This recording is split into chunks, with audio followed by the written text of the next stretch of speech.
یہ सुना में बाप जी हम अपने आप को सरेंडर करते हैं बाप जी, अपने आप को तैयार करते हैं तेरे कलाम के लिए कि जब तेरा कलाम हमारे कानों में जाए बाप जी, हमारी जुबानें पढ़े, हमारी आंखें देखें, तो बाप जी हम शिफा पाएं यीशु नाम से, आमीन।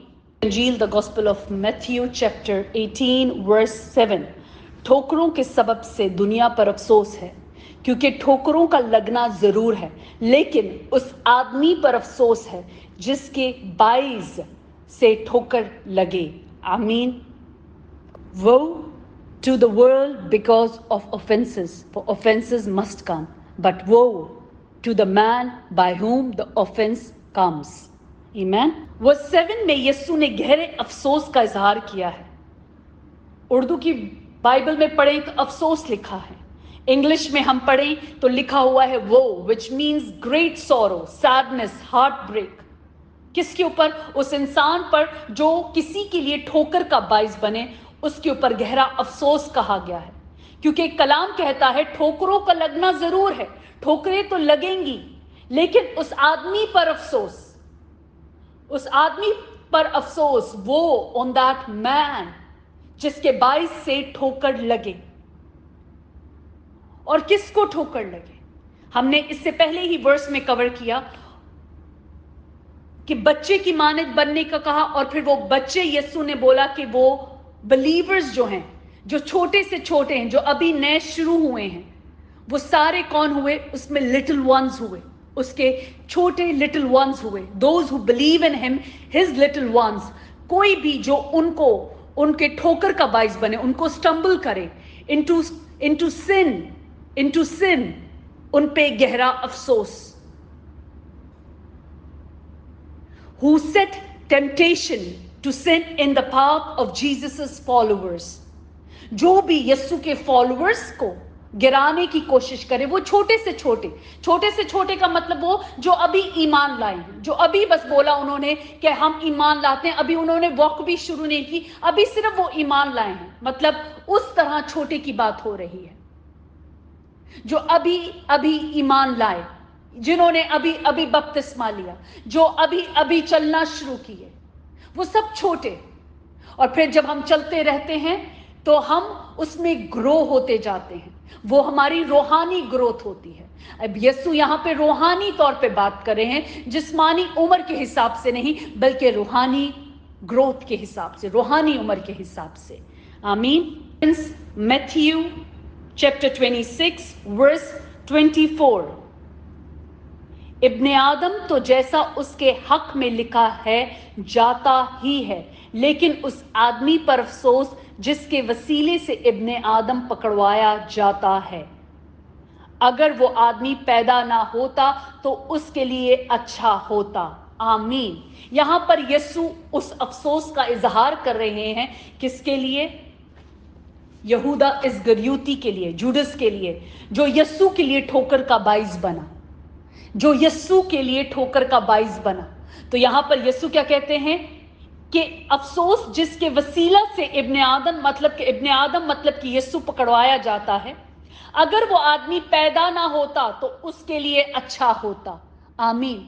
अब जो काम यहूदा इस्करियोती ने किया, उसके बाद उसको सुकून नहीं मिला। अगर उसने ठोकर का बाइस बना तो जो उस पैसे से उसने जमीन खरीदी, उसको आज तक वो कर्स्ड जमीन कहा जाता है, जो आज तक मौजूद है।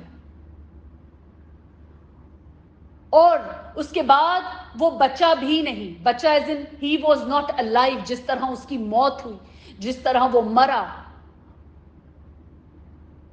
सो यीशु ने ये बात कही कि उसके लिए ये बेहतर होता कि वो पैदा ही ना होता, आमीन। वर्स 7 में है, और वर्स 7 में यीशु कह रहे हैं कि ठोकरों के सबब से दुनिया पर अफसोस, क्योंकि ठोकरों का लगना जरूर है।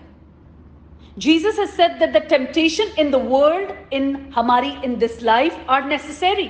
जरूर है मतलब necessary है कि ठोकरों का लगना जरूर है। This simply means, अगर हम इसकी एक सिंपल तशरी करें, एक सिंपल मीनिंग है that they are natural to human, कि ठोकरें लगना एक नेचुरल बात है इंसान के लिए, इंसान की जिंदगी के लिए, लाइफ में।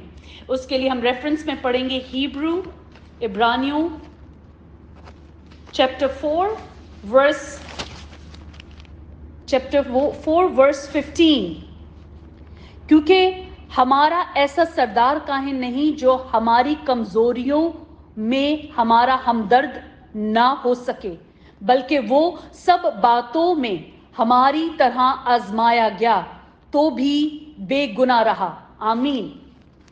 अब यहां पर लिखा है और कलाम हमें बताता है कि दुनिया में ठोकरें भी लगेंगी, ऐसे लोग भी होंगे ठोकर लगाएं। ये एक जरूरी बात है क्योंकि हम जिस्मानी तौर पर रह रहे हैं। गुनाह इंसान की जिंदगी में दाखिल हो चुका है थ्रू एडम एंड ईव। अब यहां पर यीशु जब आए, एक इंसानी जिस्म में, एक इंसानी सूरत में, हमने उनको देखा कि उनके लिए भी वो सब कुछ हो रहा था। टेम्पटेशंस आ रही थी, इब्लीस ने उनको आजमाने के लिए आया। हमने वो भी पढ़ा कि किस तरह वो उस ऊंची जगह पर यीशु को ले गया और उसको सब कुछ दिखाया कि मेरे आगे सजदा कर तो ये सब कुछ मैं तुझे दे दूंगा, और अगर तू बोले तो ये पत्थर रोटियां बन जाएं। वो हर तरह से यीशु को उसने रोटी से आजमाया, उसने दौलत से आजमाया कि सब कुछ तुझे दे दूंगा, और फिर उसने उसे कलाम से आजमा रहा था। और यीशु ने क्या कहा कि तू खुदावंद अपने खुदा की आजमाइश ना कर। आमीन। कि हम खुदावंद अपने खुदा की आजमाइश नहीं कर सकते। उसने खुदा कलाम से आजमाया, उसने रोटी से आजमाया, उसने ताकत से भी आजमाया कि तू अपना तईन नीचे फेंक दे कि शायद ये हवा में उड़ जाए, इस बात पे कि मैं तो उसको खुदा का बेटा बोल रहा हूं, क्योंकि वो जानता था कि वो खुदा का बेटा है। कि तू अपना तईन नीचे फेंक दे और तेरे तो पांव को भी ठोकर नहीं लगेगी, पत्थर की ठेस नहीं लगेगी। उसने उसको हर तरह से आजमाया, मगर यीशु उन सारी आजमाइशों में पास हुआ।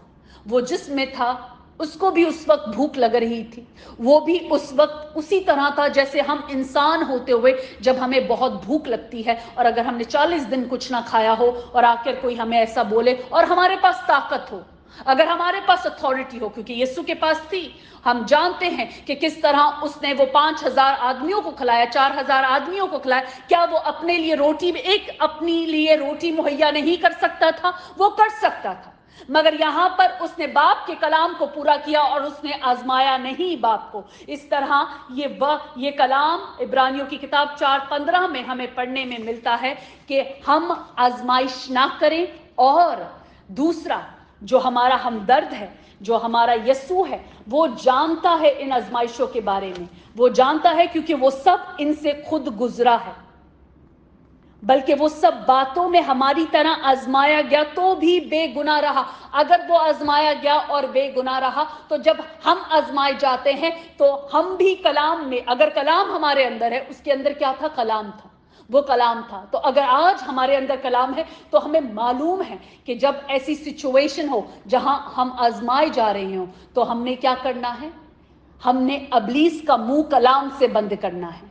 हमने सिचुएशन को कलाम से हैंडल करना है। हमने अपनी लाइफ के फैसले कलाम से लेने हैं। अगर कोई हमारे ऑपोजिट खड़ा है तो हमें याद रखना चाहिए कि हमने कलाम से इन बैटल्स में चलना है, क्योंकि हमारी जो जंग है वो तलवार से नहीं चल सकती, वो रूहानी जंग है और वो कलाम ही से जीती जा सकती है। आमीन। Reference 1 Corinthians chapter 10 verse 13। तुम किसी ऐसी आजमाइश में नहीं पड़े जो इंसान की बर्दाश्त से बाहर हो, और खुदा सच्चा है, वो तुमको तुम्हारी ताकत से ज्यादा आजमाइश में ना पड़ने देगा, बल्कि आजमाइश के साथ निकलने की राह भी पैदा कर देगा ताकि तुम बर्दाश्त कर सको। आमीन। कि हम बर्दाश्त कर सकें।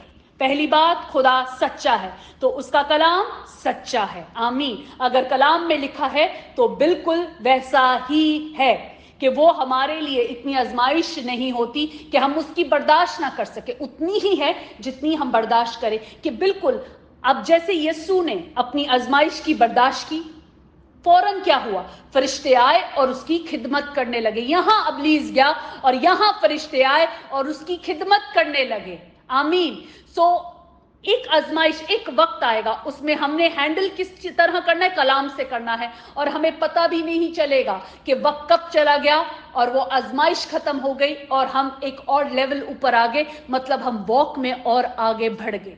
लेवल ऊपर आना मतलब वॉक में बढ़ना, क्योंकि हमने देखा कि कोई छोटों में से भी, मतलब जो अभी अभी आए तो वो क्या हुए, छोटे हुए. बाकी उसमें सब छोटे हैं, मगर जो अभी अभी आए तो वो अभी अभी आए तो उनको कहा गया लिटिल वंस.